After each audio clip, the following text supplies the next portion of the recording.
जय हिंद दोस्तों। Nifty prediction series में एक बार फिर से आपका स्वागत है। और आज निफ्टी ने बड़ा तूफानी काम किया है, ऊपर नीचे दोनों जगह ऐसे भागा हुआ है। और जहां हमने प्रीवियस डे में क्लोजिंग की है, आज हम फिर से उसी जगह पर क्लोज हो गए हैं। क्या बायर लोग बहुत इंटरेस्ट दिखाने लग गए हैं? मार्केट में आगे क्या हो सकता है? ट्रेंड चेंज होने वाला है? कई सवाल यूट्यूब पर वीडियो लगातार तैरती हुई नजर आ रही है। एक एक करके चीजों को देखते हैं। सबसे पहले देखेंगे आज का सिनेरियो क्या बना है। उससे पहले आप लोगों को बताना चाहूंगा दोस्तों कि अगर आप लोग वीडियो को देख रहे हैं तो मैं चाहूंगा कि आप लोग चैनल को सब्सक्राइब जरूर करिएगा और कमेंट में जरूर कुछ ना कुछ लिखिए ताकि हमें मोटिवेशन मिल सके। आप लोग देखेंगे आज हमारी जो शुरुआत हुई है दोस्तों, इस जोन पर हमारी ओपनिंग होती है। ये ओपनिंग अपने आप में 300 पॉइंट डाउन थी। आप लोगों को पता है कि जब कभी भी बड़ी gap up gap down open हो जाता है तो हमको शांत रहना पड़ता है। उसके बाद मार्केट फिर पहली कैंडल में बड़ी मूव कर देता है। उसके बाद यहीं पर हम घूमते घूमते पूरा दिन बिता देते हैं और आफ्टर 2 बजे के बाद हम हाई को ब्रेक करते हैं, जहां पर हमारा राउंड लेवल भी ब्रेक होता है। राउंड लेवल के आसपास हम कंसोलिडेशन करते हैं, उसके बाद हम ऊपर जाते हैं। याद रखिएगा, यहाँ पर कंसोलिडेशन का मतलब ये बिल्कुल भी नहीं है कि अब हमें यहाँ ट्रेड ले लेना है।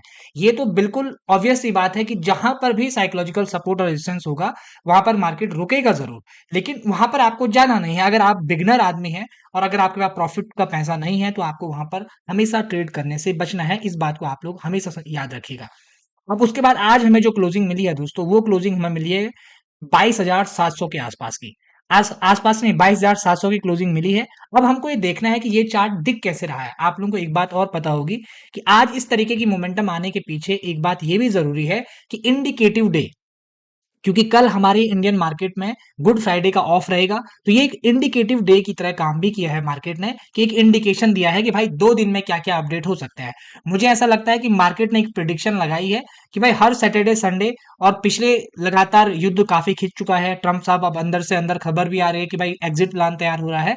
एक प्रिडिक्शन के तौर पर कई सारे लोगों ने यहाँ पर बाइंग की होगी कि नेक्स्ट जो मंडे आएगा उस समय हम काफी बड़ा गैप अप हो सकते हैं, क्या इस तरीके का अजम्पशन लगाया है। लेकिन आप लोगों को पता है 3 दिन ऑफ रहने का मतलब है कि बड़ी उथाल पुथल हो सकती है मार्केट में, और मार्केट कहीं भी खुल सकता है। और मैं हमेशा, मेरी एडवाइस रहती है कि आप लोगों को ऐसे ही ट्रेड लेके घर लेके नहीं जाना चाहिए। खास करके ऑप्शन बायर जो होते हैं उन लोगों को इससे बचना चाहिए। और कभी कभी लिया भी जाता है लेकिन उसके कुछ स्ट्रेटजी अलग लगाई जाती है। अब मैं आपको लेकर चल रहा हूँ डेली चार्ट पर कि डेली चार्ट में क्या क्या चेंजेस हुए हैं। इन बातों को थोड़ा समझने की कोशिश करते हैं और साथ ही साथ थोड़ा वीकली चार्ट भी देख लीजिए दोस्तों कि वीकली चार्ट पर हुआ क्या है। देखिए, ये पहली बार हम काफी हफ्तों से, 1 2 3 4 4 हफ्तों में हम पहली बार इस 5वें हफ्ते में हमने ग्रीन कैंडल बनाई है। और ये ग्रीन कैंडल भी उतनी पावरफुल नहीं है। इसमें ऊपर नीचे की मोमेंटम जरूर है लेकिन हमें जो क्लोजिंग मिली है वो बीच में ही मिली है। और साथ ही साथ हमने मंथली चार्ट को भी ब्रेक किया है। हो सकता है कि अगर हम यहाँ पर 1 2 हफ्ते रुक जाए उसके बाद फिर नीचे जा सकते हैं। और अगर 1 2 हफ्ते रुकने के बाद हम कोई पॉजिटिव प्राइस एक्शन बनाते हैं उसके अंदर, तो हो सकता है हम ऊपर की साइड थोड़ा सपोर्टिव एंगल देखते हुए ऊपर को भी जा सकते हैं। लेकिन अब हम थोड़ा सा बैंक निफ्टी का चार्ट भी देख लेते हैं कि भाई बैंक निफ्टी क्या कर रहा है। बैंक निफ्टी की जो वीकली कैंडल है उसमें थोड़ा सा स्ट्रॉन्ग बाइंग साइड देखने को मिल रहा है।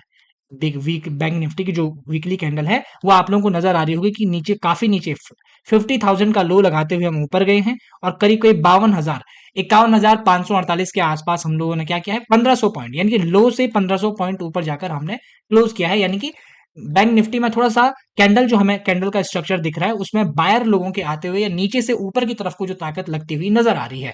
लेकिन क्या ये ताकत इस वॉर जोन को कवर कर पाएगी या इस वॉर जोन में ये ताकत हार जाएगी? देखिए, बड़ी बड़ी ताकतें इस तरीके की न्यूज में हार जाती है तो थोड़ा सा हमको अलर्ट रहकर काम करना है। ये नहीं सोचना है कि यहां से हम सीधा इस तरीके से मूव करने वाले हैं। ठीक है, अब आते हैं डेली चार्ट पर। डेली चार्ट पर मैं आप लोगों को लेकर चलता हूं अपने निफ्टी में, क्योंकि निफ्टी का डेली चार्ट बड़ा इंटरेस्टिंग होना चाहिए।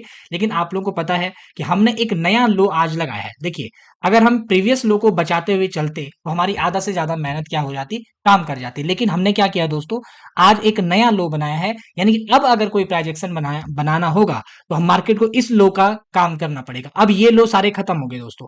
अगर आज हम इस लो को नहीं तोड़ते तो मेहनत में आधा मेहनत पुरानी लग जाती, ये 2 3 दिन एक्स्ट्रा नहीं लगते। लेकिन अब ये मेहनत यहां से क्लियरली शुरू होगी अगर न्यूज साथ देती है। साथ ही साथ बैंक निफ्टी का चार्ट अगर आप लोग देखेंगे तो बैंक निफ्टी का चार्ट भी क्लियर है, उसमें भी अब नया लो लगा हुआ है। तो मेहनत को नए सिरे से हमको करना पड़ेगा। अब मैं आपको दिखाना चाहता हूं 15 मिनट का चार्ट जिस पर हम लोगों को ट्रेड लेने होते हैं, भाई 15 मिनट पे अगर हम ट्रेड लें तो कहाँ लें, कहाँ पर क्या मोमेंटम आ सकती है। पहली बात, अभी जितने भी बायर टाइप के लोग हैं जिनको लगता है कि मार्केट ऊपर की तरफ जाने वाला है, तो मेरे हिसाब से उनको थोड़ा-सा शांति बरतनी चाहिए। देखिए, मंडे को कुछ भी हो सकता है, बड़ा गैप अप खुल सकता है, न्यूज़ बहुत भयंकर आ सकती है इस 2 दिन में। अगर यही न्यूज़ आ जाए कि बिल्कुल युद्ध खत्म हो गया है, तो ऑब्वियस सी बात है कि मार्केट गैप अप खुलेगा और मार्केट ऊपर भागने के लिए ज़रूर दौड़ेगा। लेकिन कब? जब ये बात क्लियर हो जाए कि बिल्कुल अब शांति वार्ता शुरू हो चुकी है, अब लड़ाई खत्म। तो इसका इफेक्ट तो बढ़िया पड़ेगा। लेकिन अगर इस तरीके की कोई न्यूज़ नहीं आती है, तब के लिए मैं आपको ये बता रहा हूँ कि 2-3 चीज़ें ज़रूर ध्यान में रखिएगा। पहली बात तो ये 23,000 का अपना राउंड लेवल, ठीक है? क्योंकि बड़ा इंपॉर्टेंट होने वाला है 23,000 का ये राउंड लेवल, ठीक है? 23,000 के लेवल के साथ-साथ आपको देखना है कि भाई हम किस ज़ोन में खड़े हैं। हम काफ़ी नीचे से हम 500 पॉइंट ऊपर चढ़कर आए हैं, ये भी आप लोगों को याद होना चाहिए, 500 पॉइंट ऊपर चढ़कर आए हैं। अगर हम फिर से गैप डाउन हो जाते हैं, ये भी तो वो बात हो सकती है। अगर हम इस जगह पर हमारी ओपनिंग हो जाती है, किस जगह पर? इस जगह पर 500 के नीचे हम ओपन होते हैं आज की तरह, तो हम बिल्कुल शांति व्यवस्था बनाते हुए देखेंगे, क्योंकि इसी तरीके की कंडीशन फिर बन जाएगी। ऐसा क्यों कह रहा हूं? क्योंकि अगर आप कल की क्लोजिंग देखेंगे तो 22,700 के आसपास क्लोजिंग थी। आज हम 300 पॉइंट गैप डाउन खुले, उसके बाद एक बड़ी मोमेंटम हो गई, वहीं पर मार्केट पूरा दिन वहीं पर घूमता रह गया। लेकिन अगर सेम कंडीशन में यहाँ पर बड़ा गैप डाउन खुलते हैं, तो यहाँ पर भी हमको शांत रहना पड़ेगा। इस लो को नजर बनाकर रखनी पड़ेगी कि इस लो पर मार्केट का क्या विचार है। हो सकता है मार्केट अगर गैप डाउन खुले, उस इस लो को सपोर्ट करते हुए यहाँ पर कंसोलिडेट करते हुए ऊपर की तरफ जाए, ये कहते हुए कि भाई मुझे एक पॉजिटिव प्राइस एक्शन की शुरुआत करनी है ना? ये भी कंडीशन हो सकती है। और अगर हम बड़ा गैप अप खुल जाते हैं 23,000 के आसपास, तो हमको ये देखना पड़ेगा कि मार्केट 23 के ऊपर सस्टेन हो रहा है या नहीं हो रहा है। अभी हमें अप ट्रेंड की तरफ भागने के लिए दौड़ना नहीं है, ये बात आप लोग समझ लीजिए। अगर आप प्रॉफिटेबल बनना चाहते हैं, तो आपको ये तरीके अपनाने पड़ेंगे मार्केट में। ऐसा नहीं है कि मार्केट गैप अप खुला तो ऊपर ही जाने वाला है, मार्केट गैप डाउन खुला तो नीचे ही जाने वाला है। ऐसा बिल्कुल नहीं होता है। मार्केट का ट्रेंड बड़ा होता है। मार्केट में आपका ट्रेंड ही आपका फ्रेंड है दोस्तों। अगर ट्रेंड के फ्रेंडशिप को अगर तोड़ोगे तो कहानी आपकी निकल जाएगी, आपका अकाउंट खाली हो सकता है। और अगर हम फ्लैट खुलते हैं, फ्लैट खुलने के बाद अगर हम इस जोन को सपोर्ट करते हैं इस जगह पर, तो ये लेवल अगर हम ब्रेक करते हुए पॉजिटिव प्राइस एक्शन बनाते हुए ऊपर की तरफ जाएंगे, तो देखिएगा धीरे धीरे कुछ क्या अपडेट हो रहा है, क्योंकि यहाँ पर कंसोलिडेशन बहुत जरूरी है, क्योंकि ये ऑप्शन सेलर का पॉइंट है।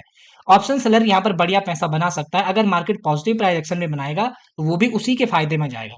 खास करके क्योंकि बिगिनर को एकदम से बाई साइड की मोमेंटम नहीं मिलेगी ना, इसलिए क्योंकि जो बायर है उसको तो मोमेंटम चाहिए, ऑप्शन सेलर को तो कंसोलिडेशन भी चलेगा। देखिए, ऑप्शन सेलर के लिए तो ये बात कितनी अच्छी होगी कि अगर मार्केट 23,000 के आसपास खुल जाए और यहीं पर घूमता रहे, उसको पता चल जाएगा कि भाई मार्केट घूमना चाह रहा है, तो उसका तो फायदा यहाँ पर हो सकता है। लेकिन जो ऑप्शन बायर होगा उसको बचना पड़ेगा।